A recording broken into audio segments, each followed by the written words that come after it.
بسم اللہ الرحمن الرحیم سیرت النبی صلی اللہ علیہ وآلہ وسلم۔ عنوان: نرالی شان کا مالک۔ حضرت آمنہ کے انتقال کے 5 دن بعد ام ایمن آپ صلی اللہ علیہ وآلہ وسلم کو لے کر مکہ پہنچی۔ آپ صلی اللہ علیہ وآلہ وسلم کو عبد المطلب کے حوالے کیا۔ آپ صلی اللہ علیہ وسلم کے یتیم ہو جانے کا انہیں اتنا صدمہ تھا کہ بیٹے کی وفات پر بھی اتنا نہیں ہوا تھا۔ عبد المطلب کے لیے کعبہ کے سائے میں ایک قالین بچھایا جاتا تھا، وہ اس پر بیٹھا کرتے تھے۔ ان کے احترام اس قدر تھا کہ کوئی اور اس قالین پر نہیں بیٹھتا تھا، چنانچہ ان کے بیٹے اور قریش کے سردار اس قالین کے چاروں طرف بیٹھتے، لیکن رسول صلی اللہ علیہ وآلہ وسلم تشریف لاتے تو سیدھے اس قالین پر جا بیٹھتے تھے۔ اس وقت آپ صلی اللہ علیہ وآلہ وسلم ایک تندرست لڑکے تھے۔ آپ صلی اللہ علیہ وسلم کی عمر 9 سال کے قریب ہو چلی تھی۔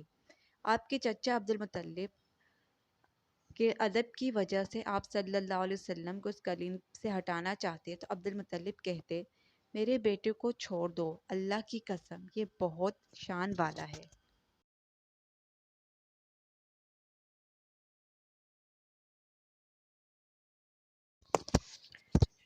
پھر وہ آپ صلی اللہ علیہ وآلہ وسلم کو محبت سے اس فرش پر بٹھاتے، آپ صلی اللہ علیہ وآلہ وسلم کی کمر پر شفقت سے ہاتھ پھیرتے، آپ صلی اللہ علیہ وآلہ وسلم کی باتیں سن کر حد درجے خوش ہوتے رہتے۔ کبھی وہ دوسروں سے کہتے، میرے بیٹے کو یہیں رہنے دو، اسے خود بھی احساس ہے کہ اس کی بڑی شان ہے، اور میری آرزو ہے کہ یہ اتنا بلند رتبہ پائے جو کسی عرب کو اس سے پہلے حاصل نہ ہوا ہو اور نہ ہی بعد میں کسی کو حاصل ہو سکے۔ ایک بار انہوں نے یہ الفاظ کہے، میرے بیٹے کو چھوڑ دو، اس کے مزاج میں طبی طور پر بلندی ہے، اس کی شان نرالی ہوگی۔ یہاں تک کہ عمر کے آخری حصے میں حضرت عبد المطلب کی آنکھیں جواب دے گئی تھی، آپ نابینا ہو گئے تھے۔ ایسی حالت میں ایک روز وہ اس قالین پر بیٹھے تھے کہ آپ صلی اللہ علیہ وآلہ وسلم تشریف لائے اور سیدھے اس قالین پر جا پہنچے۔ ایک شخص نے آپ صلی اللہ علیہ وآلہ وسلم کو قالین سے کھینچ لیا۔ اس پر آپ صلی اللہ علیہ وآلہ وسلم رونے لگے۔ آپ صلی اللہ علیہ وآلہ وسلم کے رونے کی آواز سن کر عبد المطلب بے چین ہوئے اور بولے، میرا بیٹا کیوں رو رہا ہے؟ آپ صلی اللہ علیہ وسلم قالین پر بیٹھنا چاہتے ہیں اور ہم نے انہیں اتار دیا ہے۔ یہ سن کر عبد المطلب نے کہا، میرے بیٹے کو قالین پر ہی بٹھا دو، یہ اپنا رتبہ پہچانتا ہے۔ میری دعا ہے کہ یہ اس رتبے کو پہنچے جو اس سے پہلے کسی عرب کو نہ ملا ہو اور نہ اس کے بعد کسی کو ملے۔ اس کے بعد پھر کسی نے آپ صلی اللہ علیہ وآلہ وسلم کو قالین پر بیٹھنے سے نہیں روکا۔ ایک روز بنی مدلج کے کچھ لوگ حضرت عبد المطلب سے ملنے کے لیے آئے۔ ان کے پاس اس وقت آپ صلی اللہ علیہ وآلہ وسلم بھی تشریف فرما تھے۔ بنی مدلج کے لوگوں نے آپ صلی اللہ علیہ وآلہ وسلم کو دیکھا۔ یہ لوگ قیافہ شناس تھے۔ آدمی کا چہرہ دیکھ کر اس کے مستقبل کے بارے میں اندازے بیان کرتے تھے۔ انہوں نے عبد المطلب سے کہا، اس بچے کی حفاظت کریں، اس لیے کہ مقام ابراہیم پر حضرت ابراہیم علیہ السلام کے قدم کا نشان ہے۔ اس بچے کے پاؤں کا نشان بالکل اس نشان سے ملتا جلتا ہے۔ اس قدر مشابہت ہم نے کسی اور کے پاؤں کے نشان میں نہیں دیکھی۔ ہمارا خیال ہے یہ بچہ نرالی شان کا مالک ہوگا، اس لیے اس کی حفاظت کریں۔ مقام ابراہیم خانہ کعبہ میں وہ پتھر ہے جس پر حضرت ابراہیم علیہ السلام کعبہ کی تعمیر کے وقت کھڑے ہوئے تھے۔ معجزے کے طور پر اس پتھر پر حضرت ابراہیم علیہ السلام کے پیروں کے نشانات پڑ گئے تھے۔ لوگ اس پتھر کی زیارت کرتے ہیں، یہی مقام ابراہیم ہے۔ چونکہ آپ صلی اللہ علیہ وآلہ وسلم حضرت ابراہیم علیہ السلام کی نسل سے ہیں، اس لیے ان کے پاؤں کی مشابہت آپ میں ہونا قدرتی بات تھی۔ ایک روز حضرت عبد المطلب خانہ کعبہ میں حجر اسود کے پاس بیٹھے تھے۔ ایسے میں ان کے پاس نجران کے عیسائی آئے۔ ان میں ایک پادری بھی تھا۔ اس پادری نے عبد المطلب سے کہا، ہماری کتابوں میں ایک ایسے نبی کی علامات ہیں جو اسماعیل کی اولاد میں ہونا باقی ہیں۔ یہ شہر اس کی جائے پیدائش ہوگا، اس کی یہ نشانیاں ہوں گی۔ ابھی یہ بات ہو ہی رہی تھی کہ کوئی شخص آپ صلی اللہ علیہ وآلہ وسلم کو لے کر وہاں آ پہنچا۔ پادری کی نظر جو ہی آپ صلی اللہ علیہ وسلم پر پڑی وہ چونک اٹھا۔ آپ صلی اللہ علیہ وسلم کی آنکھوں، کمر اور پیروں کو دیکھ کر وہ چلا اٹھا، وہ نبی یہی ہیں، تمہارے کیا لگتے ہیں؟ عبد المطلب بولے، یہ میرے بیٹے ہیں۔ اس پر وہ پادری بولا، اوہ تب تو یہ وہ نہیں، اس لیے کہ ہماری کتابوں میں لکھا ہے کہ اس کے والد کا انتقال اس کی پیدائش سے پہلے ہی ہو جائے گا۔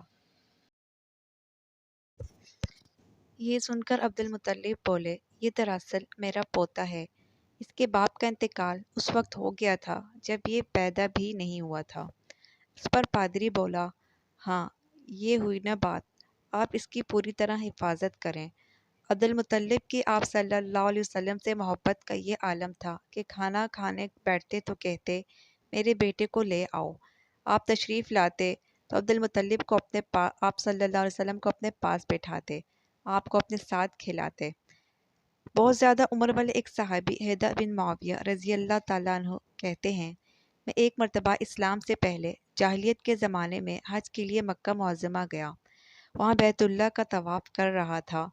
میں نے ایک شخص کو دیکھا جو بہت بوڑھا اور بہت لمبے قد کا تھا، وہ بیت اللہ کا طواف کر رہا تھا اور کہہ رہا تھا، اے میرے پروردگار، میری سواری کو محمد صلی اللہ علیہ وسلم کی طرف پھیر دے اور اسے میرا دست بازو بنا دے۔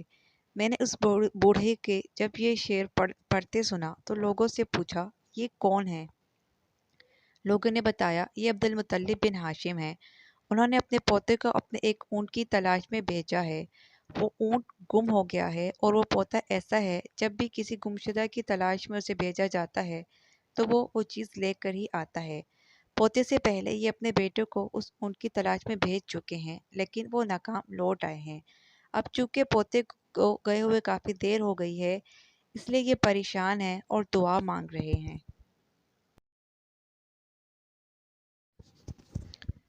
تھوڑی ہی دیر گزری تھی کہ میں نے دیکھا کہ آپ صلی اللہ علیہ وآلہ وسلم اونٹ کو لیے تشریف لا رہے ہیں۔ عبد المطلب نے آپ صلی اللہ علیہ وسلم کو دیکھا اور کہا، میرے بیٹے، میں تمہارے لیے اس قدر فکر مند ہو گیا تھا کہ شاید اس کا اثر کبھی میرے دل سے نہ جائے۔ عبد المطلب کی بیوی کا نام رقیہ بنت ابو سیفی تھا۔ وہ کہتی ہیں، قریش کئی سال تک قحط سالی کا شکار تھے، بارشیں بالکل بند تھی، سب لوگ پریشان تھے۔ اسی زمانے میں میں نے ایک خواب دیکھا کہ کوئی شخص خواب میں کہہ رہا ہے، اے قریش کے لوگوں، تم میں سے ایک نبی ظاہر ہونے والا ہے، اس کے ظہور کا وقت آ گیا ہے، اس کے ذریعے تمہیں زندگی ملے گی، یعنی خوب بارشیں ہوں گی، سرسبزی اور شادابی ہوگی۔ تم اپنے لوگوں میں سے ایک شخص ایسا تلاش کرو جو لمبے قد کا ہو، گورے رنگ کا ہو، اس کی پلکیں گھنی ہوں، بھویں اور ابرو ملے ہوئے ہوں۔ وہ شخص اپنی تمام اولاد کے ساتھ نکلے اور تم میں سے ہر خاندان کا ایک آدمی نکلے، سب پاک صاف ہوں اور خوشبوئیں لگائیں۔ وہ حجر اسود کا بوسہ دیں اور پھر سب جبل ابو قیس پر چڑھ جائیں۔ پھر وہ شخص جس کا حلیہ بتایا گیا ہے آگے بڑھے اور بارش کی دعا مانگے اور تم سب آمین کہو تو بارش ہوگی۔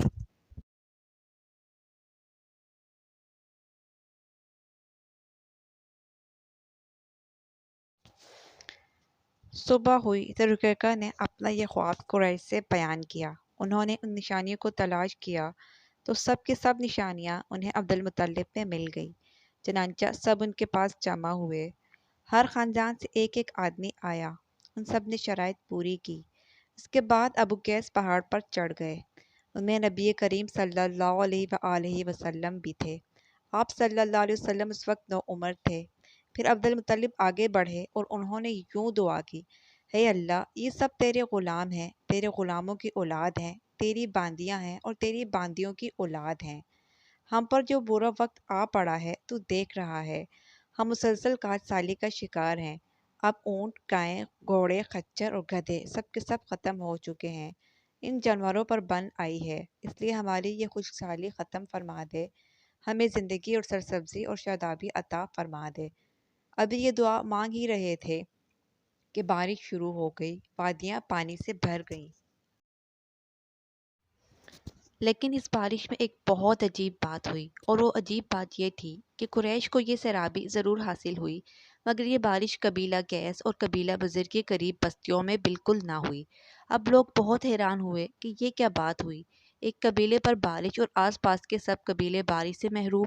تمام قبیلوں کے سردار جمع ہوئے۔ اس سلسلے میں بات چیت شروع ہوئی۔ ایک سردار نے کہا، ہم زبردست قحط اور خوشحالی کا شکار ہیں، جبکہ قریش کو اللہ تعالیٰ نے بارش عطا کی ہے، اور یہ عبد المطلب کی وجہ سے ہوا ہے، اس لیے ہم سب ان کے پاس چلتے ہیں۔ اگر وہ ہمارے لیے بھی دعا کرے تو شاید اللہ ہمیں بھی بارش دے دے۔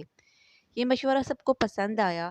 چنانچہ یہ لوگ مکہ معظمہ میں آئے اور عبد المطلب سے ملے، انہیں سلام کیا، پھر ان سے کہا، اے عبد المطلب، ہم کئی سال سے خوشحالی کا شکار ہیں، ہمیں آپ کی برکت کے بارے میں علم ہوا ہے، اس لیے مہربانی فرما کر ہمارے لیے بھی دعا کریں، اس لیے کہ اللہ تعالیٰ نے آپ کی دعا سے قریش کو بارش عطا فرمائی ہے۔ ان کی بات سن کر عبد المطلب نے کہا، اچھی بات ہے، میں کل میدان عرفات میں آپ لوگوں کے لیے بھی دعا کروں گا۔ دوسرے دن صبح سویرے عبد المطلب میدان عرفات کی طرف روانہ ہوئے۔ ان کے ساتھ دوسرے لوگوں کے علاوہ ان کے بیٹے اور حضرت محمد صلی اللہ علیہ وسلم بھی تھے۔ عرفات کے میدان میں عبد المطلب کے لیے کرسی بچھائی گئی، اس پر وہ بیٹھ گئے اور نبی کریم صلی اللہ علیہ وآلہ وسلم کو اپنی گود میں بٹھا لیا۔